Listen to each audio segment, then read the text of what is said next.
उद्या होणाऱ्या काळ्या दिवसाच्या अनुषंगानं आपलं काय नियोजन असणार आहे उद्या काळ्या दिवसात? महाराष्ट्र कर्नाटक सीमावाद हा खऱ्या अर्थानं वर्षानुवर्ष कायदेशीर कचाट्यामध्ये अडकलेला वाद आहे आणि अशा परिस्थितीमध्ये तिथे कर्नाटकामध्ये असणारे जे मराठी बांधव आहेत, बेळगावमध्ये काळा दिन या निमित्तानं या ठिकाणी साजरा करत असतात आणि दरवर्षी अतिशय शांततेनं ती मंडळी त्या ठिकाणी हा दिन साजरा करतात। मागच्याही वर्षी मी तिथं जाण्याचा प्रयत्न करत होतो, ह्याही वर्षी आम्ही सर्वांनी जाहीर केलं की ते आम्हाला निवेदन द्यायला आले आणि त्यांनी सांगितलं की आपण 1 तारखेला आम्ही ज्यावेळी काळा दिन साजरा करतोय त्यावेळी तुम्ही तिथं आलं पाहिजे आणि मी त्याला मान्यता कळवली।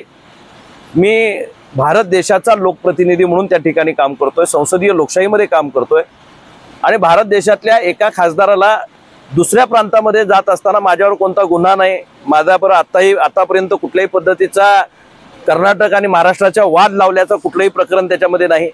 असं असताना सुद्धा निव्वळ आणि निव्वळ मराठी माणसाची गळीचेपी करावी या भावनेतनं मराठी माणसाला महाराष्ट्रातल्या तिथं न येऊ देणं, किंबहुना तिथल्या लोकांना सुद्धा हा दिन साजरा न करू देणं, याच्यासाठी कर्नाटक शासन अरेरावीची या ठिकाणी भूमिका घेते, मुजोरीची भूमिका घेते आणि महाराष्ट्र मुजोरी न ऐकून घेणारा, सामान्य माणसाच्या, मराठी माणसाच्या पाठीशी उभा राहणारा आमचं राज्य आहे। राज्याचे आमचे नेते आदरणीय एकनाथजी शिंदे साहेब यांच्या मार्गदर्शनाखाली मी स्वतः या ठिकाणी उद्या काळा दिन साजरा करण्यासाठी कर्नाटकाला जाणार आहे। बेळगावमध्ये आमच्या बांधवांना भेटण्यासाठी त्या ठिकाणी जाणार आहे।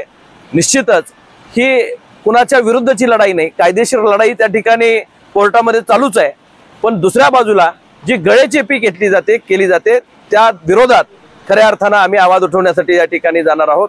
निश्चितच हा दिवस साजरा करत असताना तिथल्या बांधवांची एवढीच प्रामाणिक भूमिका आहे की आम्हाला महाराष्ट्रामध्ये या ठिकाणी सन्मान यांना यायचा आहे आणि ती हाक, ही न्यायिक हाक त्यांना वाढण्याचा पूर्णतः अधिकार आहे आणि तो काळा दिन साजरा करण्यासाठी आम्ही सर्वजण त्या ठिकाणी जाऊ।